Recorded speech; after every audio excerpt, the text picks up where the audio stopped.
ఇవి వేగిన తర్వాత కొంచెం మిరపిత్తనాలు ఉంటే కూడా ఒట్టి మిరపకాయ విత్తనాలు వేయండి, అది చాలా బాగుంటాయి టేస్ట్. శనగపప్పు వేసుకోవాలండి. మెయిన్ శనగపప్పు, పల్లీలు అన్ని చింతపండులో ఉడికితే చాలా బాగుంటాయి. చాలా మంది అది పక్కకి వేస్తారండి, బాగుండదు.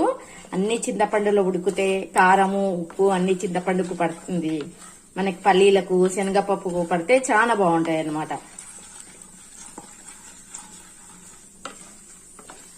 కొంచెం శనగపప్పు వేగినాక పల్లీలు వేస్తానండి. పల్లీలు